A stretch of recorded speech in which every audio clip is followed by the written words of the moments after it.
Blake Richardson yawned as he pushed his cleaning cart down the dimly lit corridor of Nexus Station 7. The space hub, situated at the fringe of the Milky Way, served as a bustling transit point for hundreds of species from across the galaxy. During daytime cycles, the station thrummed with activity, traders haggling over exotic wares, diplomats engaged in hushed conversations, and travelers from countless worlds mingling in its vast concourses.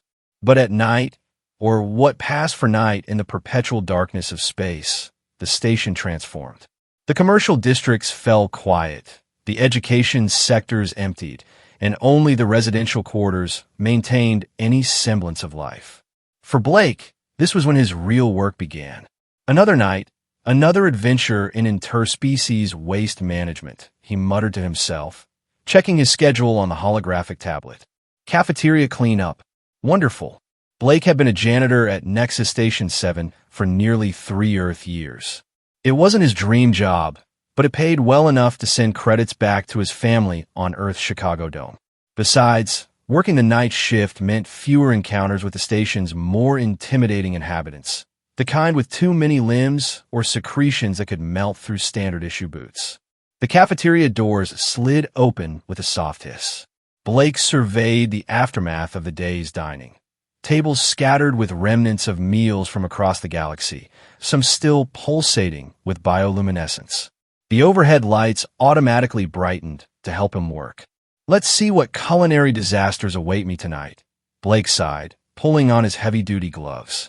He had learned the hard way that some leftovers could bite back. As he maneuvered between tables, methodically collecting trays and sorting recyclables from biohazards, a small movement caught his eye. In the far corner of the cafeteria's kitchen area, partially hidden behind an industrial food processor, sat a small figure. Blake froze. Station regulations were clear. Unauthorized personnel weren't allowed in food preparation areas after hours. But something about the figure made him hesitate before triggering the security alert on his wristband. It was a child. At least, Blake thought it was a child. With alien species, it was sometimes hard to tell. This one had pale blue skin that seemed to shimmer faintly under the fluorescent lights. Large, expressive eyes dominated a delicate face, and what might have been ears or some kind of sensory tentacles extended from either side of its head.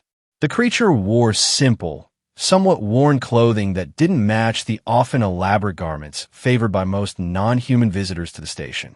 Most notably, the child was sitting completely still, staring at a serving station clearly marked with symbols that Blake recognized as designating food for the child species. "Hey there," Blake called softly, setting down his sanitizing spray. "You okay, buddy?" The alien child startled, those enormous eyes widening further. It made no sound but shifted as if preparing to bolt. "No, it's all right." Blake raised his hands in universal gesture of peace. "I'm not security, just the cleanup crew." The child remained motionless, watching him with an intensity that made Blake uncomfortable. He'd encountered many species during his time on the station, but something about this one felt different, important, somehow. Blake noticed the child's gaze repeatedly darting toward the serving station, which was now powered down for the night. Following a hunch, he asked, "Are you hungry?" A subtle change passed over the child's face. Not quite an expression Blake could read, but definitely a reaction. "Wait here," Blake said, though he wasn't sure the child understood standard galactic common. He walked over to the kitchen's massive refrigeration units, where excess prepared food was stored before being recycled or discarded. Blake knew there were strict regulations about food disposal. Interstellar health and safety took cross-species contamination very seriously, but something about the lonely figure stirred his compassion. After rummaging through several containers, Blake found a sealed package marked with the same symbols as the serving station the child had been watching. The contents looked like some kind of blue-green cubes suspended in amber liquid, not appealing to human tastes, but perfectly safe for the child species. Blake hesitated, his hand hovering over the package. "This is definitely against Regulation 47B, he murmured to himself. Unauthorized food distribution to station guests. The penalty for breaking such rules could range from a fine to termination of his contract. But then again, who would know? With a sigh that was half determination and half resignation, Blake grabbed the package, found a clean tray, and carefully arranged the food before walking back to the child. "Here," he said, setting the tray down a respectful distance. "Away. It's just going to be thrown out anyway. Might as well do some good." The child stared at the offering, then at Blake, with an expression of utter bewilderment. Those strange appendages on the sides of its head quivered slightly. "Go ahead," Blake encouraged, making eating motions. "It's okay."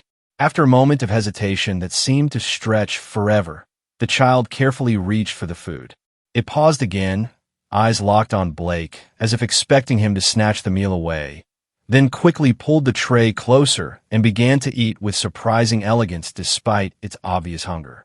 Blake smiled, feeling an unexpected warmth spreading through his chest. "There you go. Everyone deserves dinner, even if they're out past curfew or whatever."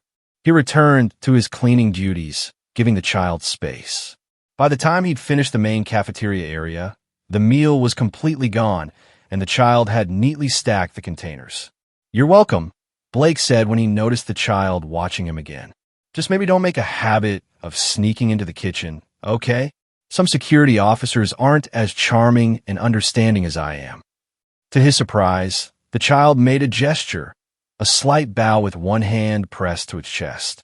Then, without a sound, it slipped past Blake and disappeared through the cafeteria doors. Blake watched the doors slide shut, then shook his head with a chuckle. "Well, that's a first. Usually, I'm cleaning up after aliens, not feeding them." He picked up the empty containers, noting with amusement how thoroughly they'd been cleaned. "Hope that little blue kid doesn't get me fired." As he finished his shift and headed back to his small quarters in the station's residential section, Blake found himself wondering about the strange encounter. Who was that child? Why was it alone in the cafeteria after hours? And why did it seem so hungry when the station prided itself on providing appropriate nutrition for all species? He pushed these thoughts aside as exhaustion took over. His last conscious thought before sleep claimed him was a vague hope that the blue child had somewhere safe to sleep tonight, too. Blake hadn't expected to see the blue child again, but there it was the following night, partially hidden in the same corner of the kitchen. This time, Blake was prepared. He'd secretly set aside a portion of appropriate food during his pre-shift inspection of the cafeteria. "Back again, huh?" Blake said casually, approaching with the container. "You know, they serve this stuff during regular hours, right? In the main cafeteria?" The child watched him warily, but didn't retreat. Progress, Blake thought. "Here," he said, offering the food. "Same deal as yesterday. Going to waste otherwise." As the child accepted the meal, Blake noticed something odd. For a brief moment, the youngster's posture changed, shoulders straight, chin lifted, a flash of what looked like aristocratic poise, before reverting to the hunched, cautious demeanor. The pattern continued for several nights. Blake would find the child waiting in the kitchen and share whatever appropriate leftovers he could salvage. Gradually, the alien youth became less skittish, eventually settling into a routine where it would help Blake with simple cleaning tasks after eating, despite his protest that guests shouldn't be doing janitorial work. On the fourth night, something changed. As Blake approached with the now customary meal, the child spoke for the first time. "Thank you," it said in halting galactic common, the universal language of the interstellar community. The voice was soft and melodious, with an accent Blake couldn't place. Blake nearly dropped the tray in surprise. "So you can talk." I was beginning to wonder. The child seemed to consider its words carefully. "Yes, I speak not often here." "Well, I'm Blake," he said, extending a hand before realizing the gesture might not translate across cultures. "Blake Richardson, human, janitor extraordinaire." Again, that fleeting shift in demeanor, a barely perceptible straightening, hands folded with strange formality, before the child replied, "I am called Ryled Vex." "Ryled Vex," Blake repeated, testing the name. "Mind if I call you Rye? Easier for my human tongue." The child, Rye, tilted its head, those strange appendages fluttering. "Rye," it echoed, as if tasting the nickname. This is acceptable. Over the next few nights, their conversations gradually expanded. Blake learned that Rye understood far more galactic common than it initially let on, though it spoke sparingly and with careful consideration. So why can't you eat in the main cafeteria?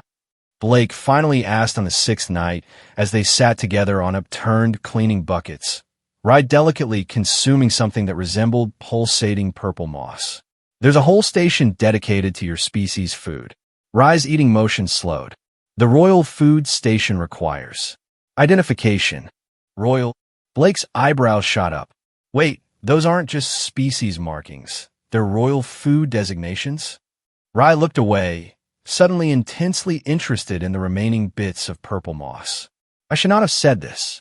Hey, no pressure, Blake said, though his curiosity was definitely piqued. But if you need ID to eat, how do you usually get food?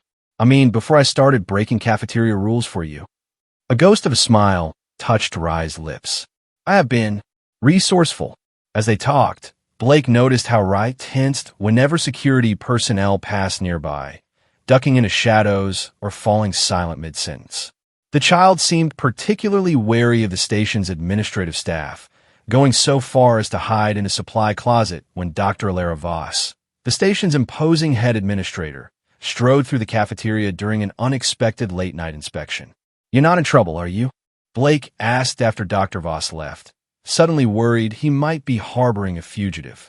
Because I like you, kid, but I also like not being in space prison. No trouble, Rye assured him, though the quiver in those ear tentacles suggested otherwise. I am simply not supposed to be noticed.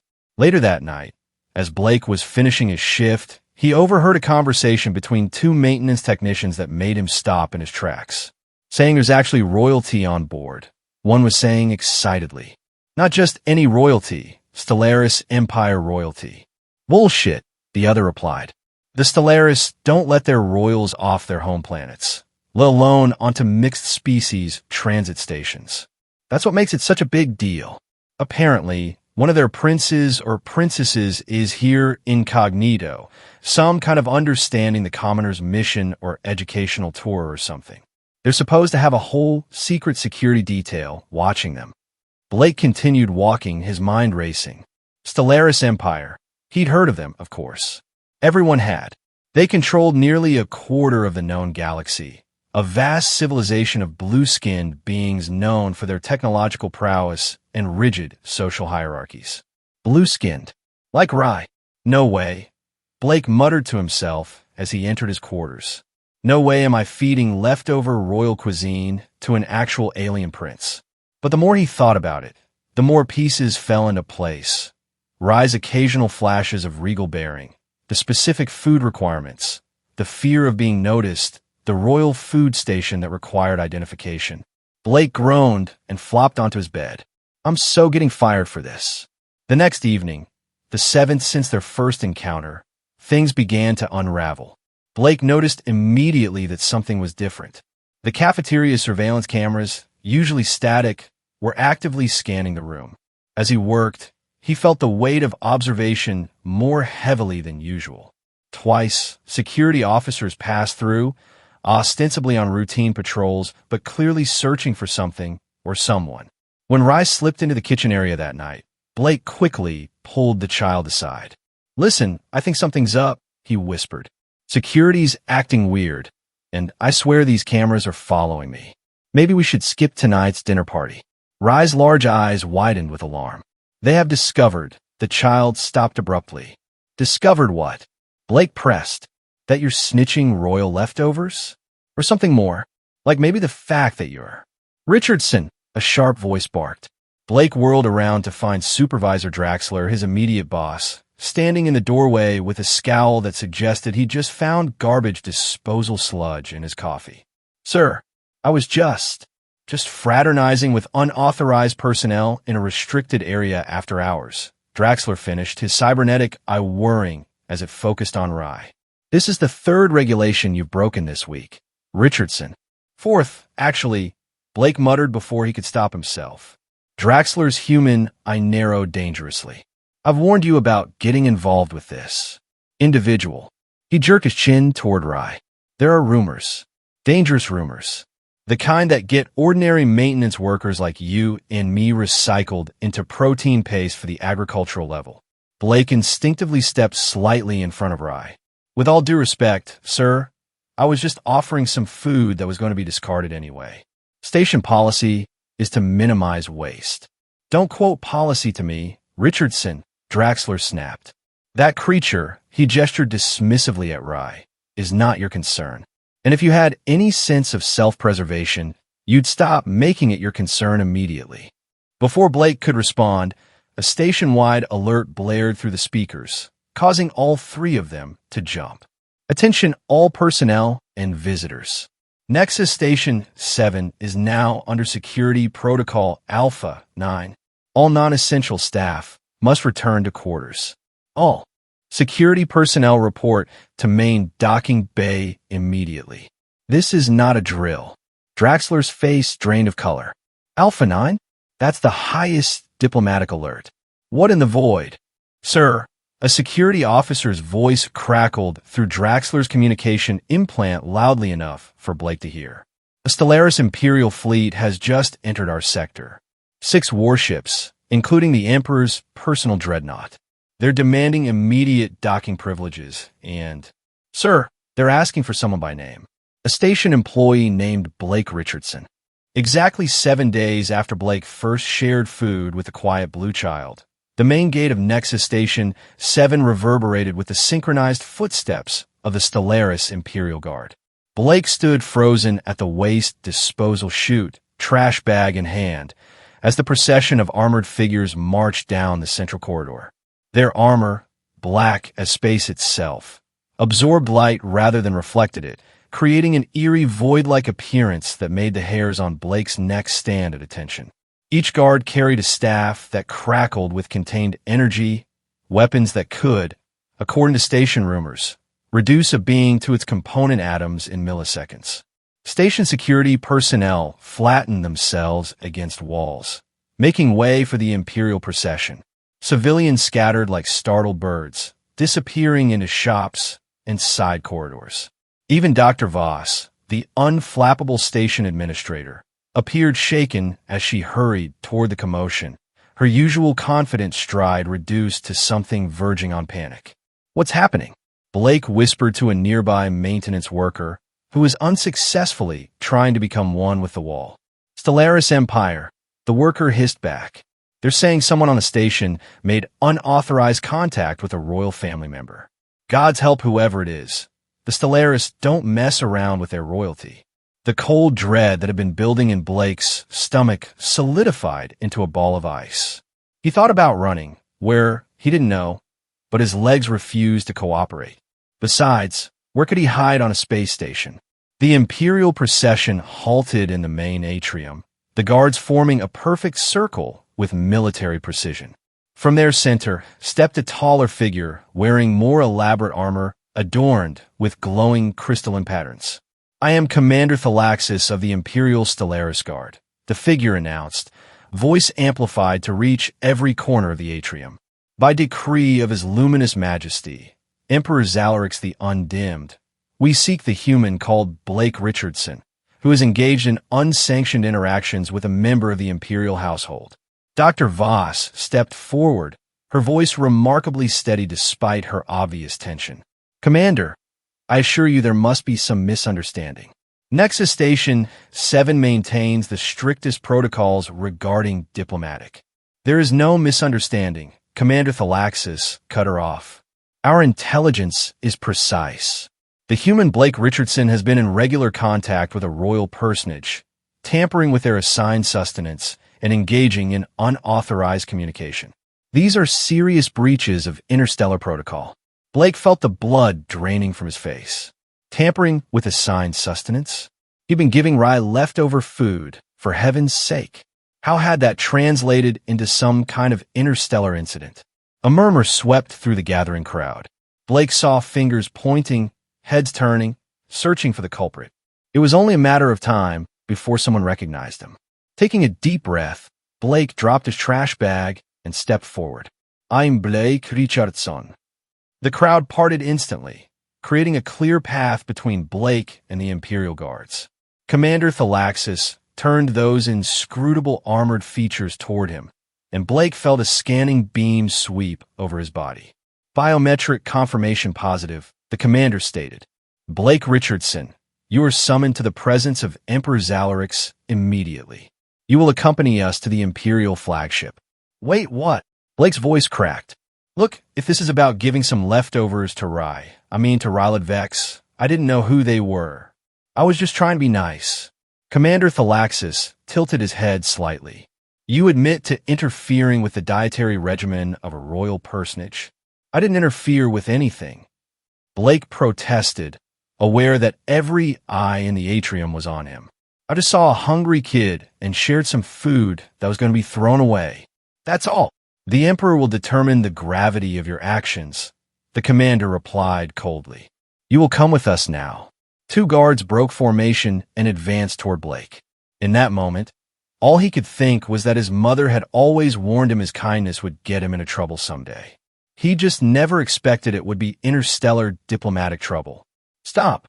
The single word, spoken, with unexpected authority, caused the advancing guards to freeze. The crowd's murmurs ceased. Everyone turned toward the source of the command. Rye stood at the entrance to a side corridor, but this was not the hunched, cautious Rye that Blake had come to know. This figure stood with perfect posture, head held high, those strange appendages extended to their full length and glowing with a soft bioluminescence. The shabby clothing had been replaced with a simple but elegant garment that shimmered with the same crystalline patterns as the guard's armor. Prince Rylad. Commander Thalaxis dropped immediately to one knee, the rest of the guards following suit in perfect unison. Your Highness, we have come at the Emperor's command too. I am aware of my father's commands.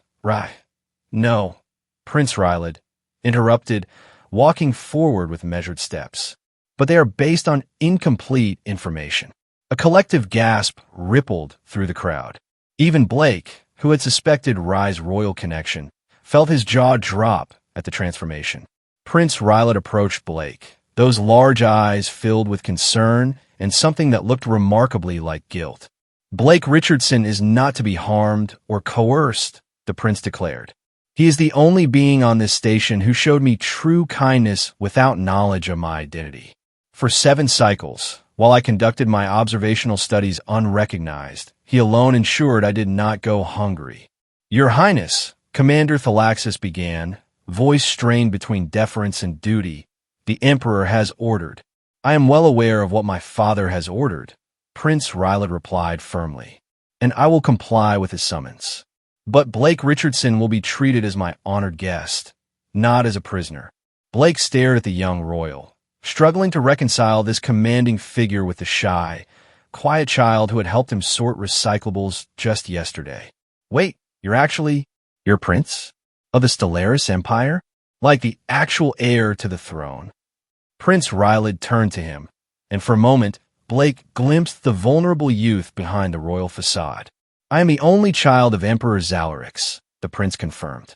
And you, Blake Richardson, are the only being who offered me nourishment and company during my week of understanding. Week of? What now? Blake felt like he'd walked into the middle of space opera.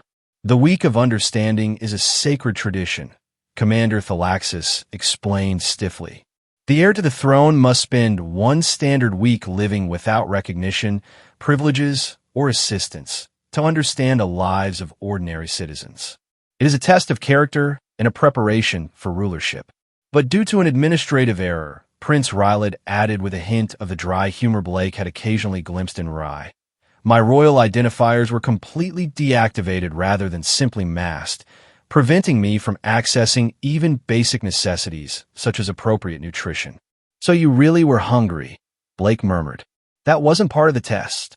No, Prince Rylad admitted. It was not, and yet, it revealed something far more valuable.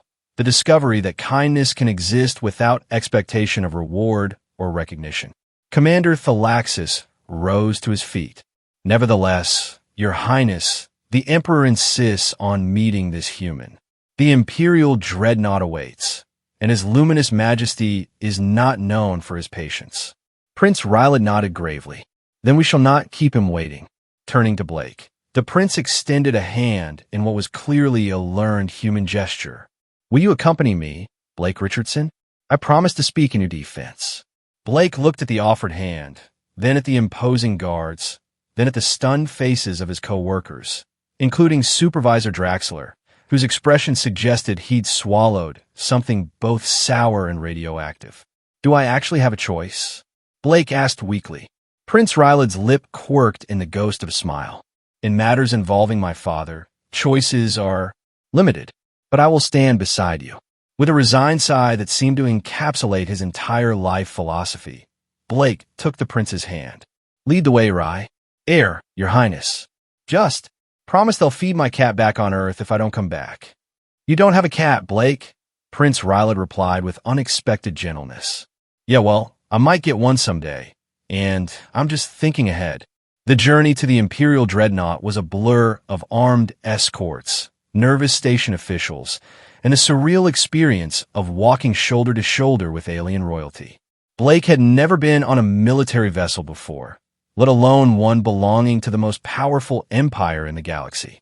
The sheer scale of the ship was mind-boggling. Corridors that could accommodate vehicles, ceilings soaring overhead like cathedrals, and viewports revealing a fleet of warships that made Nexus Station 7 look like a children's toy. Prince Rylad walked, with purpose, acknowledging the bows and salutes of the crew with dignified nods. Occasionally, the prince would murmur explanations to Blake. These markings indicate the ship's fifth house squadron, or that chamber contains a dimensional anchor. It prevents spatial distortion attacks. Blake absorbed none of it.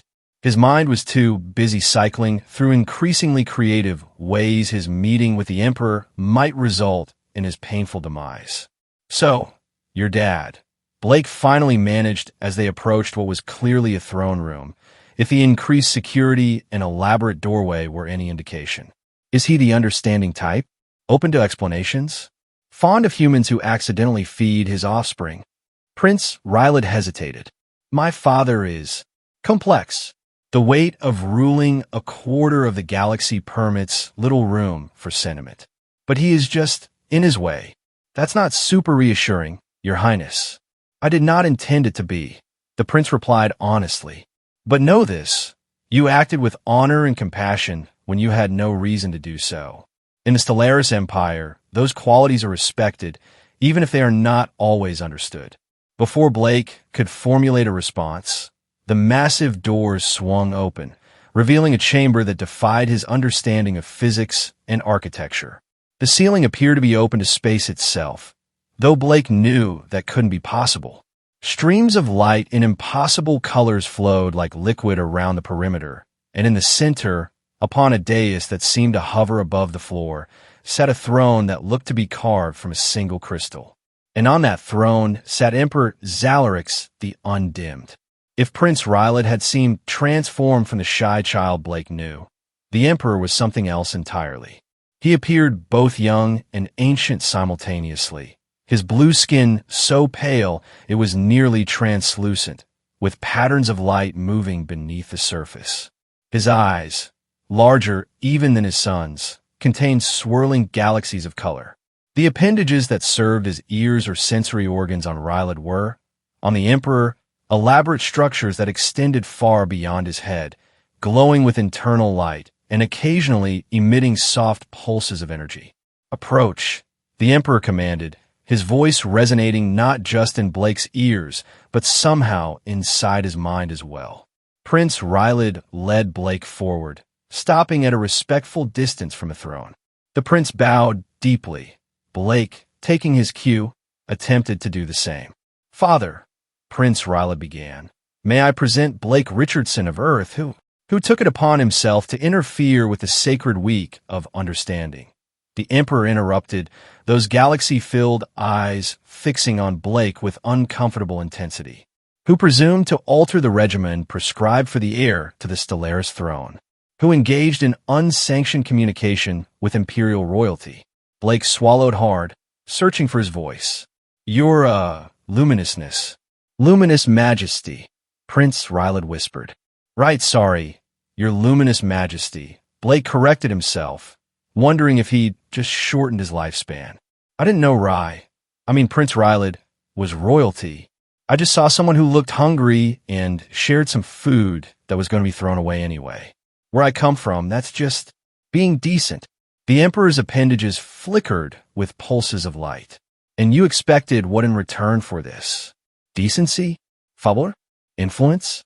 Perhaps you sought to ingratiate yourself with a being you suspected held power. What? No. Blake protested, genuine indignation overriding his fear. I didn't expect anything. I didn't even know who Prince Rylad was until about an hour ago.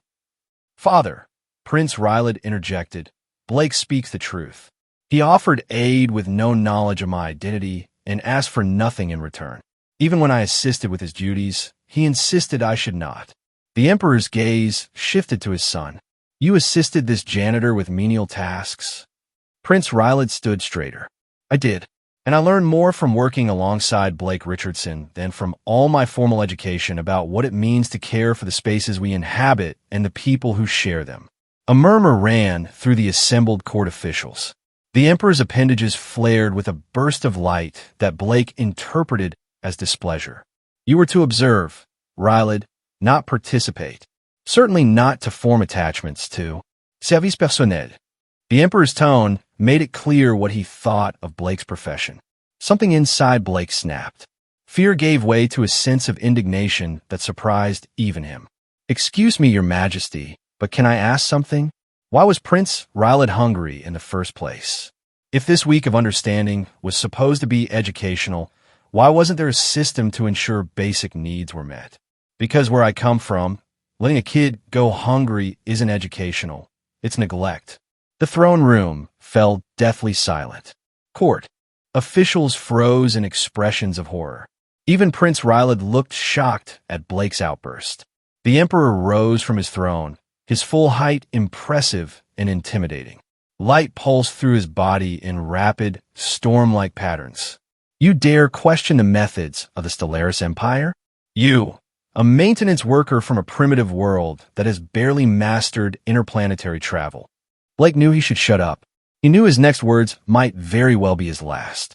But he thought of not the prince, but the hungry, lonely child hiding in a kitchen corner, and found he couldn't stay silent. Yes, I dare, he replied, his voice steadier than he felt. Because I don't care if you rule a quarter of the galaxy or the whole thing. There's no good reason for a kid to go hungry when there's plenty of food. There's no educational value in that. It's just cruel and meaningless. He braced himself for disintegration or whatever punishment the Stellaris reserved for insolent humans. Instead, something unexpected happened. The Emperor's light pattern slowed, shifting from stormy pulses to a more measured rhythm. Blake Richardson, the Emperor said, his voice oddly contemplative, do you truly believe kindness should be offered without calculation, without expectation of return? I don't just believe it. I know it, Blake replied, thinking of his mother who worked double shifts to support their family, of neighbors who shared supplies during dome shortages, of small kindnesses that made life bearable. That's how we survive on Earth. No one makes it alone. The Emperor sank back onto his throne, studying Blake with those universe-containing eyes. In the Stellaris Empire, all interactions are weighed and measured. All exchanges are calculated. All relationships serve purpose and further objectives. This is how we have maintained order and prosperity for 50,000 years. Father, Prince Rylad said softly, perhaps that is why, despite our technological achievements, we have never understood why smaller civilizations often exhibit greater cohesion and joy. They have preserved something we have engineered out of our society. The Emperor's appendages quivered, and for the first time, Blake thought he detected uncertainty in that otherworldly face. You suggest we have lost something valuable? I suggest, Prince Rylad replied carefully, that Blake Richardson has demonstrated a quality worth studying rather than punishing.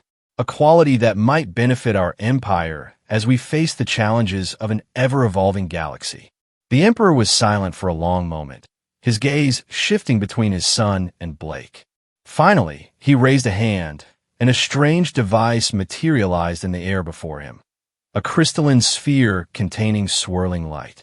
"Blake Richardson of Earth," the Emperor announced, "you will submit to the truth sphere. It will measure the sincerity of your claims and the purity of your intentions." Blake glanced uncertainly at Prince Rylad, who nodded encouragingly. "It will not harm you," the prince assured him. "It simply sees truth." The sphere floated toward Blake, hovering before his face. The swirling lights within seemed to peer into his very being, examining thoughts and emotions he didn't even know he had. It was not painful, but intensely uncomfortable, like having every hidden corner of his mind illuminated. After what felt like an eternity, the sphere pulsed with a clear, bright light and returned to the Emperor. The court officials gasped collectively. "Impossible," one whispered. "The truth sphere has never shown such clarity." The Emperor himself appeared shocked, those galaxy eyes widening as he received the sphere's findings. "The human speaks truth," he declared, his voice tinged with wonder. His kindness was offered without calculation, without motive, without design. Simply because. Blake shifted awkwardly. "Like I said, where I'm from, you don't let people go hungry if you can help it. It's not complicated." "But it is," the Emperor replied, sounding tired for the first time. "It is immensely complicated in a civilization built on precision and exchange." He turned to his son. "You believe this human could teach us something?" "Perhaps you were right, Rylad." Prince Rylad bowed deeply. "Father, I respectfully propose that instead of punishment, we consider a new approach. Let Blake Richardson become a cultural advisor to the Empire, a representative of the quality he embodies." "Wait, what?" Blake interjected, panic rising. "I'm a janitor, not a diplomat. I don't know anything about advising empires." "That is precisely why you would be valuable," Prince Rylad explained. "You carry wisdom you don't even recognize as wisdom." The Emperor considered this, light patterns shifting subtly beneath his skin. Then, with a gesture that sent ripples of light cascading through the throne room, he nodded. "Very well. Blake Richardson of Earth, I hereby name you cultural emissary to the Stellaris Court. You will instruct us in this quality my son believes we have lost." Blake's mouth opened and closed several times before he managed to speak. "Your Majesty, I appreciate the promotion, but I really don't think." "Do you refuse the Emperor's decree?" asked a horrified court official. No, I just..." Blake ran a hand through his hair in frustration. "I clean things for a living. I'm not qualified to teach anyone anything, let alone an entire empire." The Emperor leaned forward, those cosmic eyes studying Blake with renewed interest. "You undervalue yourself, human. You possess something that cannot be manufactured or decreed, genuine compassion without agenda. If the Stellaris Empire is to evolve, we must understand this quality." "Father," Prince Rylad interjected, seeing Blake's distress. "Perhaps a compromise? Blake could serve as a cultural advisor on a limited basis, while maintaining his current position if he wishes. That way, he would continue to experience ordinary life, keeping the very perspective that makes his insights valuable." Blake shot the prince a grateful look. The thought of abandoning his simple life for some grand imperial position was terrifying. At least as a janitor, he knew what was expected of him. The Emperor seemed to consider this an unconventional arrangement, but these are unconventional circumstances. He fixed Blake with that universe-containing gaze. "Is this acceptable to you, Blake Richardson?" Put that way, Blake realized he didn't actually have much choice. "Yes, your luminous majesty." "That sounds workable." "Then it is settled." The Emperor rose from his throne, causing everyone in the chamber to bow deeply. "But first, a demonstration of this quality is required. Blake Richardson, you will participate in the ritual of heart truth." Prince Rylad looked up sharply. "Father, the ritual hasn't been performed in 3 centuries. Our scholars aren't even certain precisely why it is needed now." The Emperor interrupted. "If we are to consider a new path for the Empire, we must be certain of its foundation." Blake leaned toward Prince Rylad. "What's the ritual of heart truth?" he whispered. "An ancient ceremony," the prince whispered back, looking concerned. It uses technology from the early days of our civilization to make tangible one's innermost motivations. That sounds invasive, Blake muttered. It can be, Prince Rylet admitted, but it cannot be falsified or manipulated. If you truly acted from pure motives, you have nothing to fear. Blake wasn't reassured. And if the machine disagrees? The prince's silence was answer enough. At the emperor's command, a section of the floor opened, and a device rose into view. It looked nothing like Blake had expected. Not some terrifying machine of probes and sensors, but a simple pedestal supporting what appeared to be a crystalline bowl filled with silvery liquid. The vessel of intentions, the emperor announced, last used when my great-grandmother ascended the throne to prove her worthiness to rule. He gestured for Blake to approach. Place your hands in the liquid and allow it to read your essence. Blake approached cautiously, eyeing the innocent-looking bowl with deep suspicion. It won't dissolve my hands or anything, right? A ripple of shocked murmurs ran through the court at this impertinence, but Prince Rylet merely smiled. No, Blake, it will not harm you physically. Taking a deep breath, Blake plunged his hands into the silver liquid. It felt warm, almost comforting, like dipping into a perfectly heated bath. For a moment, nothing happened. Then the liquid began to glow, changing from silver to gold to a brilliant, pulsing blue that matched Prince Rylet's skin tone. Strange sensations flooded Blake's mind. Memories of his childhood, his mother's smile, the first time he'd helped a fallen stranger, the small kindnesses he'd both given and received throughout his life. The liquid drew these moments forward, examining not just what he'd done, but why he'd done it. The blue light suddenly intensified, becoming almost blinding. The court officials gasped. Even the emperor took a step back, his appendages flaring with apparent shock. Impossible, someone whispered. The vessel has never responded this way. The liquid in the bowl transformed again, rising up and forming a three-dimensional scene that hovered in the air. A perfect recreation of Blake's first meeting with Rye, the moment he'd offered the hungry child food with no expectation of anything in return. As the scene played out, visible to all, Blake felt strangely exposed. This wasn't just his actions on display, but the emotions behind them. The simple empathy, the instinctive desire to help, the absence of calculation. It was the most ordinary thing in the world to him, and yet the court watched as if witnessing a miracle. When the vision faded, the liquid returned to the bowl once again, silver and still. Blake withdrew his hands, surprised to find them completely dry. The throne room remained silent. The emperor stared at the bowl, then at Blake, those galaxy eyes unreadable. In 5,000 years of recorded ceremonies, he finally said, the vessel has never shown such clarity of purpose. He turned to address the court. The human's actions were genuinely without self-interest or calculation, a quality we have theorized but rarely observed, pure altruism. Blake shifted uncomfortably.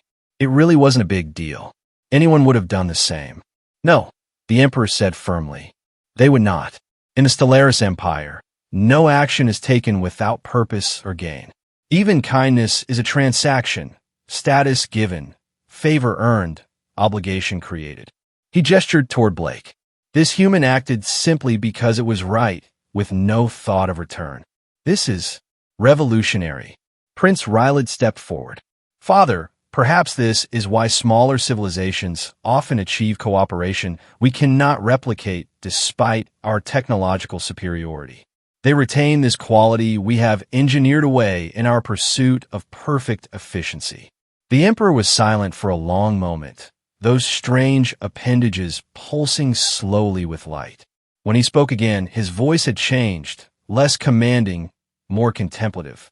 Perhaps we have miscalculated, he admitted, causing another ripple of shock through the court. In our drive to create the perfect civilization, we may have eliminated essential qualities that cannot be measured or controlled. He turned to Blake. The simple act of sharing food, done without protocol or agenda, contains wisdom our empire has forgotten. Blake wasn't sure how to respond. The idea that his ordinary act of kindness could be seen as revolutionary by an advanced civilization was both absurd and humbling. This calls for reflection, the emperor announced, and reform. He looked at his son with newfound respect. Rylad, your week of understanding has yielded greater insight than any in imperial history. You will work with the human to develop a proposal for how we might reintegrate this quality into our society. Prince Rylad bowed deeply. Yes, father. I believe this is the beginning of a new era for our people. The emperor turned back to Blake. And you, Blake Richardson, do you accept this role? To help us rediscover what we have lost. Blake looked around the throne room, at the faces of beings so advanced they could barely comprehend simple kindness, and felt a strange sense of purpose. Maybe there was a reason he'd ended up here, crossing paths with a hungry alien prince. I'll do my best, Your Majesty, he said, but I'm keeping my day job. Someone still got to clean up the leftovers. For the first time, something like a smile crossed the emperor's face. Indeed, and perhaps that is the first lesson you will teach us. The dignity in all forms of service freely given. 2 weeks later, Blake found himself back on Nexus Station 7, pushing his cleaning cart down the familiar corridors of the cafeteria. But now, things are different. For one thing, his previously ignored maintenance uniform now bore a small crystalline emblem, the mark of a Stellaris cultural emissary. For another, station personnel who had barely acknowledged his existence before now stepped aside respectfully when he passed. Even Supervisor Draxler had transformed from tyrannical boss to almost comically deferential overnight. I told you that Blue Kid was trouble, Blake muttered to himself as he mopped a particularly stubborn stain left by some Arcturian's lunch. Just not the kind of trouble anyone expected. His new dual role was still taking shape. 3 times a week, he would participate in video conferences with Prince Rylad and a growing group of interested Stellaris scholars to discuss what the Empire had taken to calling unconditional benevolence theory. The rest of the time, he continued his regular janitorial duties, partly because he insisted on it, and partly because the Emperor himself had declared it essential to Blake's unique perspective. Richardson, called a familiar voice. Blake turned to see Dr. Voss approaching, her usual stern expression replaced by something almost friendly. Since the Imperial incident, as station staff now called it, the administrator had been struggling to reconcile Blake's new status with his continued role as a maintenance worker. Yes, Dr. Voss? You have visitors, she said, unable to completely hide her bewilderment at the situation. In conference room A. Blake leaned on his mop. I'm still on shift for another hour. Can't wait. Dr. Voss's I twitched slightly. They're Stellaris officials, Richardson, with Imperial insignia. So, Blake replied, enjoying her discomfort perhaps more than he should. The Emperor himself said I should maintain my normal schedule. Part of the whole authentic perspective thing. Dr. Voss looked like she might implode. They brought gifts, diplomatic gifts, extremely valuable diplomatic gifts that are currently sitting in my conference room, while the second most powerful delegation in the galaxy waits for a janitor to finish mopping. Blake sighed and set his mop aside. Fine, but tell them next time to make an appointment like everyone else. As he followed Dr. Voss to the conference room, Blake reflected on how surreal his life had become. 2 weeks ago, his biggest concern had been avoiding the acidic slime trails left by gastropodian tourists. Now, he was advising an empire on the value of basic human decency. The conference room doors slid open to reveal a group of elegantly attired Stellaris officials, and one familiar face that made Blake break into a genuine smile. Right, Prince Rylad, dressed in formal imperial attire that made him look both regal and somehow older, stepped forward with a matching smile. Blake Richardson, it is good to see you in person again. Blake almost moved to hug the young prince before remembering they were surrounded by officials who might not appreciate such familiarity with royalty. Instead, he offered a slightly awkward bow. Good to see you too, Your Highness. How's the reform going? That is precisely why we are here, Prince Rylad replied. He gestured to the assembled officials. These are members of the newly formed Department of Social Harmony, scholars and administrators tasked with implementing the changes we have begun discussing. The officials bowed respectfully to Blake, which still felt deeply weird. One of them stepped forward, extending a crystalline container. Cultural Emissary Richardson, we bring greetings from His Luminous Majesty and a token of imperial appreciation. Blake accepted the container with trepidation. Thank you, but really, gifts aren't necessary. And that, Prince Rylet interrupted with a knowing smile, is precisely why they are given. You continue to demonstrate the principle even as we study it. Blake carefully opened the container to reveal a small device that looked something like a medallion. What is it? A resonance key, Prince Rylet explained. It will allow you to communicate directly with me or any member of the Reform Council whenever needed, across any distance. It also serves as formal recognition of your status and grants you certain privileges. Privileges? One of the officials cleared her throat. Access to all Stellaris diplomatic facilities, priority travel accommodations, imperial protection protocols, exemption from standard customs procedures. Whoa, wait, Blake interrupted. This sounds like a lot more than just an advisor position. Prince Rylet's expression turned serious. My father has expanded your role, Blake. News of the human who changed the Empire has spread rapidly. You have become somewhat of a symbol. Blake ran a hand through his hair in frustration. A symbol of what? Giving leftovers to hungry kids? That's not exactly revolutionary. But it is, another official insisted. The concept of action without expected return has created significant debate throughout the Empire. Some find it threatening to the established order. Others see it as transformative. The Emperor believes, Prince Rylet continued carefully, that having you more visibly involved will help ease the transition. Your continued insistence on maintaining your existing work demonstrates the very principles we are trying to introduce. Blake looked down at the medallion, then at the earnest faces surrounding him. He thought about refusing. He never wanted to be a symbol or a diplomat or anything but a guy doing his job. But then he remembered Rye, hungry and alone in a corner, and how a simple act of sharing had somehow sparked something important.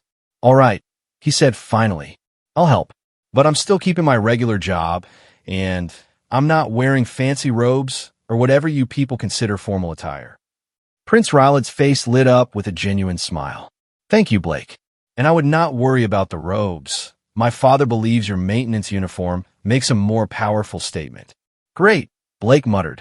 I'm making a fashion statement with industrial-grade stain-repellent fabric.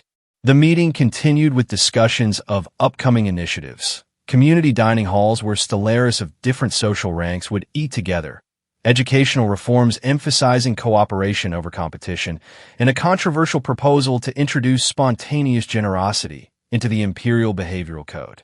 As Blake listened, offering occasional input based more on common sense than any diplomatic expertise, he marveled at how seriously these advanced beings were taking concepts that most humans would consider basic decency. It was both humbling and strangely hopeful. If an empire as ancient and powerful as the Stellaris could change, perhaps there was hope for the galaxy at large. The session concluded, with plans for Blake to visit the Stellaris homeworld in the coming months. As the officials filed out, Prince Rylet lingered behind. I wish to thank you privately, the prince said once they were alone. Not just for what you've done for the Empire, but for what you did for me. You were kind when you had no reason to be. Blake smiled. I had a reason. You were hungry. Such a simple reason, Prince Rylet mused. And yet, it has set in motion changes that may reshape our civilization for millennia to come. His expression turned curious. Do you ever wonder if our meeting was mere chance? Or something more? Blake shrugged. I try not to overthink things. You were hungry. I had food. The rest just happened. Perhaps that is wisdom in itself, Prince Rylet replied. To act rightly in the moment without calculating all potential outcomes. Now you're getting it, Blake said with a grin. He checked his watch. I should get back to work. These floors won't mop themselves, Imperial advisor or not. Prince Rylet nodded. Before you go, I brought something for you. Not an official gift, but a personal one. He produced a small container from within his robes. I believe the human phrase is leftovers. Blake opened the container to find what appeared to be elegant Stellaris cuisine, similar to what he'd first shared with Rye, but obviously prepared by master chefs rather than cafeteria staff. You saved me dinner scraps? Blake asked, touched by the gesture's significance. "The finest scraps in the Empire," Prince Rylad confirmed with a twinkle in those large eyes. "I thought it appropriate, given how our friendship began." "Thanks, Ry," Blake said, using the nickname without thinking. Instead of correcting him, Prince Rylad smiled. "You're the only being in the galaxy permitted to call me that. A special privilege for a special friend." After the prince departed, Blake returned to his cleaning cart, royal leftovers tucked safely in his pocket. As he resumed mopping, he couldn't help but chuckle at the absurdity of it all. Give a hungry kid some food, he murmured to himself. End up reforming an empire. Mom always said my kindness would get me into trouble someday. In the months that followed, Blake continued his dual existence. Janitorial work by day, imperial advisor by scheduled appointment. The Stellaris Empire began implementing small but significant changes, introducing concepts of unconditional giving into their rigidly structured society. It wasn't always smooth. Centuries of calculated behavior didn't change overnight, but the effort was sincere. On Nexus Station 7, Blake's example inspired others. The cafeteria instituted a share shelf, where excess food could be left for anyone in need. Station security relaxed some of its more draconian protocols. Even Supervisor Draxler was spotted occasionally helping junior maintenance staff, rather than just barking orders. 6 months after the Imperial incident, Blake attended a formal ceremony on the Stellaris homeworld, a planet of breathtaking beauty, with crystalline cities that seemed to grow organically from the landscape. There, in a public square before thousands of citizens, Emperor Zalarix announced the Empire's new compassion initiative, inspired by the wisdom of Earth's philosophy of uncalculated kindness. Blake, standing uncomfortably in a cleaned-up version of his maintenance uniform, he'd drawn the line at the ceremonial cape they tried to make him wear, watched in amazement as the Emperor unveiled a small but significant symbol of the change. Community dining halls where rank and status would be set aside, and food would be shared freely among all who came. After the ceremony, as imperial officials mingled with ordinary citizens in a way that would have been unthinkable months before, Blake found himself alone with the Emperor on a quiet balcony overlooking the capital. "Your Majesty," Blake acknowledged with a respectful nod that fell short of the elaborate bow protocol demanded. The Emperor had come to accept Blake's more casual manners as part of his charm. "Blake Richardson," the Emperor replied, those galaxy eyes studying him. "Are you satisfied with what your simple act has begun?" Blake looked out over the city, where lights pulsed in patterns that seemed somehow warmer than before. "It's a good start, but real change takes time. Time is something the Stellaris Empire has in abundance," the Emperor said. "What began with leftovers shared in the station kitchen may continue for millennia." He turned those cosmic eyes fully on Blake. "You have given us something we did not know we had lost." "Just returning the favor," Blake replied. "Your son showed me that even emperors can learn from janitors. That's a pretty important lesson, too." The Emperor's appendages pulsed with what Blake had come to recognize as thoughtful agreement. Indeed, perhaps that is the greater wisdom in all of this, that truth and value can be found in unexpected places if only we are willing to see. From behind them came the sound of approaching footsteps. Prince Rylad joined them on the balcony, carrying 3 crystalline cups. "I thought we might share a drink," the prince explained, offering cups to his father and Blake. "A human custom I have come to appreciate, the symbolic sharing of nourishment to mark friendship." The Emperor accepted the cup with surprising humility, a custom with deeper meaning than I would have recognized before. They raised their cups in a silent toast, 3 beings from vastly different worlds, united by a simple act of kindness that had grown into something transformative. Later that evening, as Blake prepared to return to Nexus Station 7, back to his mop and his cleaning cart and his ordinary life that had become so extraordinary, Prince Rylad walked with him to the transport bay. "Will you continue your dual role?" the prince asked. "The Empire would gladly offer you a permanent position of significant rank." Blake shook his head with a smile. "Thanks, but I think I'm more valuable as a janitor who sometimes advises emperors than an advisor who used to be a janitor. Keeps things in perspective." Prince Rylad nodded thoughtfully. Wisdom again. You seem to dispense it as naturally as breathing. Nah, Blake laughed. I just do what feels right. Speaking of which, he pulled a small package from his pocket. Leftovers from the Imperial banquet. Thought you might want them, for old time's sake. Prince Rylad accepted the package with visible emotion. You continued to teach, even in small gestures. As Blake boarded the transport that would take him back to his ordinary, extraordinary life, he reflected on the strange journey that had begun with one simple act. He hadn't set out to change an empire or become a cultural ambassador. He'd just seen a hungry kid and shared some food. Sometimes he mused as the transport lifted off. The smallest kindnesses created the biggest ripples. And sometimes leftovers could change the universe. Back on Nexus Station 7, the night shift was just beginning.